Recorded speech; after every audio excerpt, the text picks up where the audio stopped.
your time accumulating knowledge and information. You're going to die black and brown. Yes, it's not enough to become Afrocentric in your knowledge. It's not enough to collect skills. Skills and knowledge must be organized under the general purpose of the people themselves, or else it doesn't matter. It doesn't matter.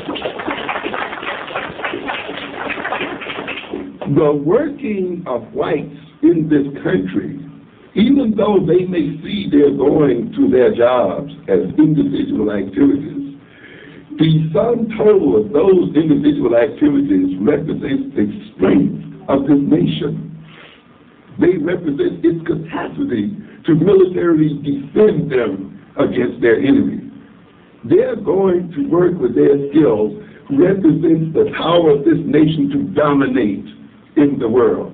They may think that they're personal, that they're just going for their own personal reasons, but because they have a nation and they're going to work to subsume under national goals, and their very jobs actually are created or phased in and out based on national policy. These jobs just don't occur simply because somebody happens to want to hire you. The very nation itself, through tax policies, through political policies, through subsidizing certain industries, through grants and other things, transforms occupational levels. And you will see then the state or the nation transforming occupations dependent upon what its enemies are doing. Some of you here when the Russians sent up the Sputnik, and it frightened this country. Thank you. Right away, the Congress went into action and created the Student Defense Loan, or whatever they call it. In other words, then they put money into those people who go this way or that way to restructure. Now, those people, they went to college, they got jobs, and maybe they didn't even know the history of how those jobs came into being. But in following through those jobs, and even in thinking in personal terms, they actually moved the nation forward and kept the nation powerful, you see. But a group of African people who are merely qualified for jobs, who have mere knowledge, but who do not operate within the context of a nation, are just a bunch of individuals who, with all their knowledge and all of their experience and skills, cannot defend themselves against their enemy and can be wiped out and destroyed. So you see, education and so forth has to move far beyond the concept of mere accumulation of knowledge, or even beyond the concept of African history. It's got to be welded into peoplehood, or else it is incomplete. And this is a part of the things that we must work toward. I'm going to talk a little bit then today about African manhood within the diaspora here. An issue I know that bothers some people, particularly those feminists who have gotten their signs from the white feminists, and who let white feminism infiltrate their minds and have not examined it very closely. And it's almost become unpopular to talk about what it means to be a man, and to deal with the concept of manhood. You got to deal with it. You can't get around it. And of course, I will mention that infamous book. It also deals with the concept of manhood. But let's look and see what's going on here. Let's look at a few headlines in relationship to my subject today. I'm looking now at the New York Times piece here, Sunday, September 30th, 1990, starting on the first page there. Milwaukee creating 2 schools for black boys. You get a lot of comments about that concept, And I'll just read a couple of quotes here. The school board has voted to create 2 African-American immersion schools in a pilot program that seeks to emphasize black culture, build self-esteem, and promote the rewards of responsible male behavior. So you can see why people start out in this reading, Ladies and gentlemen, in order for us to be in the condition we're in, the black male must be perceived as irresponsible. You see. And of course, part of the thing I talk about in this black-on-black violence is look up what role do these men in jail serve in terms of maintaining European culture. You see. Why are these aggressive men being put in these places? You see. And it has all to do with the definition of what it means to be a man. You understand? Because an oppressor recognizes that it is far more likely that it is the male of the species who's going to resist domination and resist it violently. And any oppressor who's worth his thought knows that you must destroy the males.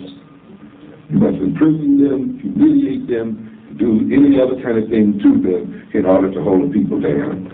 And part of this so-called black-on-black violence is queued up with that. And one of the reasons our men are in jail is not because of any criminality of the black man, but essentially the criminality of the white man, who we couldn't understand it. But the thing I'm getting here at is centered around this concept of manhood, and we have to come to terms with it.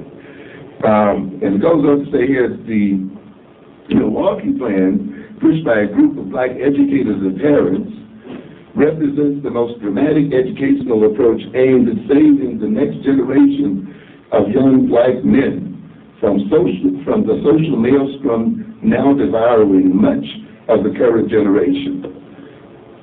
This reminds me about the next generation of black men and how they dragged out Kenneth Clark to rage impotently. That's what is going on. And I wish the brother a very nice, safe retirement. It's time. He's earned it. Yes.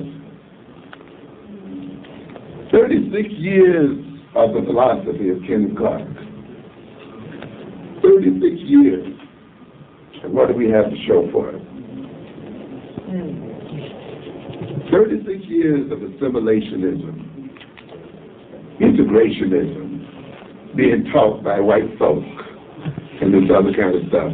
And then you drag the architect of that program out to try to deal with this issue. Let's see, what does he say here? For adults to impose this nonsense on children is academic child abuse. What the heck do you think has been happening to black children since 1954? It's amazing. It's outrageous. It's absurd. It's a continuation of the whole segregation nonsense. Told you years ago, ladies and gentlemen,